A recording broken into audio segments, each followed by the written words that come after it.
Hello everyone, कैसे हैं आप सभी। आई होप कि आप बढ़िया होंगे, मस्त होंगे, स्वस्थ होंगे, आपका स्टडी भी अच्छा चल रहा होगा। तो दोस्तों, अगर आप भी क्लास 10th या 12th फिजिक्स के छात्र हैं तो यह वीडियो आपके लिए आवश्यक होने वाला है, क्योंकि इस वीडियो में देखिए हम प्रीवियस ईयर क्वेश्चन को वन शॉट यानी वन लाइनर में लाए हैं, जो आपके लिए काफ़ी उपयोगी हो सकता है। देखिए समय बहुत कम है, आपको पढ़ना वही है जो परीक्षा में है। तो हमने फिजिक्स के जितने भी VI मतलब वन लाइनर ऑब्जेक्टिव क्वेश्चन है उन सबको हम लाए हैं। इसमें बहुत ऐसे क्वेश्चन होंगे जो 2 नंबर में सीधे आपके एग्जाम में लड़ेंगे। तो चलिए बिना किसी टाइम वेस्ट किए वीडियो को शुरू करते हैं। देखिए सबसे पहला है, समय के साथ किसी वस्तु की स्थिति में परिवर्तन गति कहलाती है। समय के साथ किसी वस्तु के स्थिति में परिवर्तन क्या कहलाती है? गति। ऐसे ऑप्शन में आपको रहेगा, जैसे ऑप्शन 4 रहेगा आपका गति, समय, ऊर्जा, बल, ऐसे आपको मिलेगा।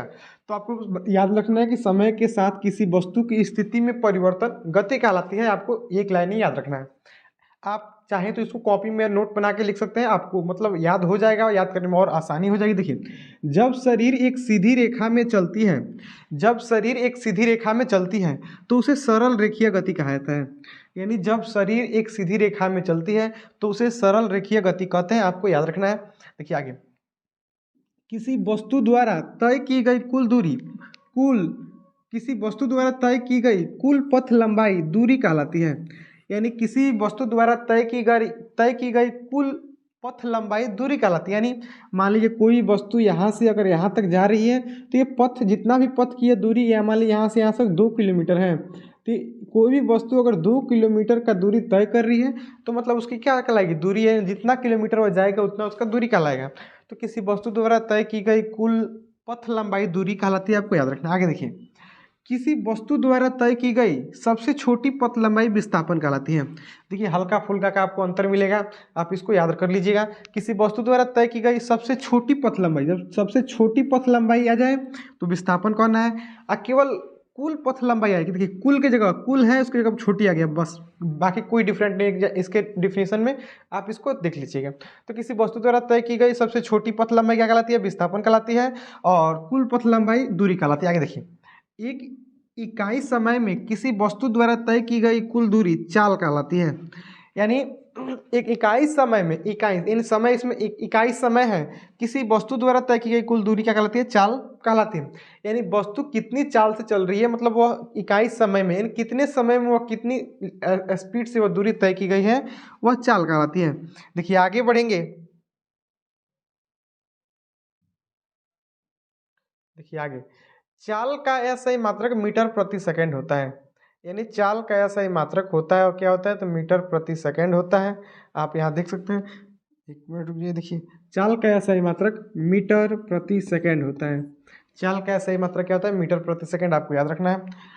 यात्रा की कुल दूरी को कुल लिए गए समय से विभाजित करने पर क्या प्राप्त होता है? तो आपको बताना है औसत चाल।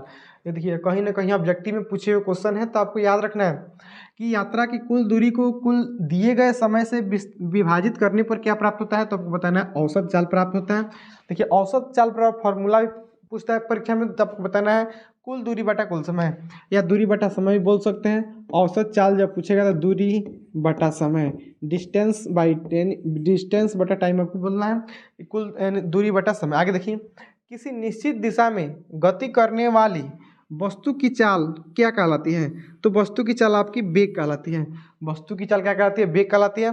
और औसत वेग बराबर एक फॉर्मूला होता है, वेग बराबर भी लिख सकते हैं आप विस्थापन बटा समय। विस्थापन बटा समय होता है, आप समय को यहाँ बटा में कर सकते हैं। यहाँ देखिए विस्थापन बटा समय, यानी औसत वेग बराबर क्या होता है? विस्थापन बटा समय होता है, आपको याद रखना है। उम्मीद करते हैं सभी क्वेश्चन आपको पहले से अगर पता होगा तो आपके लिए मतलब कोई दिक्कत नहीं होगा आपको, और नहीं पता है तो आप इसको रिवीजन करिए, क्योंकि ये क्वेश्चन परीक्षा के लिए बेहद उपयोगी है। ये हमने वन लाइनर क्वेश्चन लाया है ताकि आपको दिक्कत ना हो। देखिए आगे, प्रति इकाई समय में, यहाँ देखिए करें प्रति इकाई समय में वेग में परिवर्तन क्या कहलाता है? तो प्रति इकाई समय में वेग में परिवर्तन त्वरण कहलाता है।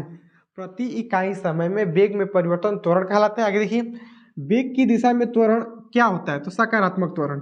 जब वेग की दिशा में पूछेगा तो आपको सकारात्मक पूछेगा, सकारात्मक बताना। वेग की दिशा सकारात्मक, और वेग की उल्टी दिशा पूछे या विपरीत दिशा पूछे, जब वेग की दिशा में पूछे तो सकारात्मक, अब वेग की विपरीत दिशा पूछते या उल्टी दिशा पूछे, या वेग के मतलब यानी दिशा में नहीं होना चाहिए, उसको विपरीत होना चाहिए, तो उसको कहेंगे ऋणात्मक।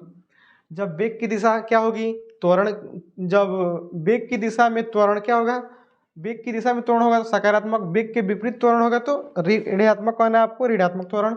आगे देखिए, जब वस्तु समान समय अंतराल में वेग में समान परिवर्तन के साथ एक सीधी रेखा में चलती है तो उसे क्या कहते हैं, तो आपको बताना है एक समान त्वरण। तो उसे एक समान त्वरण कहा जाता है। आपको बताना है कि जब वस्तु समान समय अंतराल में वेग में, इन समय अंतराल में वेग में समान परिवर्तन के साथ एक सीधी रेखा में चलती है तो एक समान त्वरण कहा जाता है। आगे देखिए, जब किसी वस्तु का वेग असमान दर से बदलता है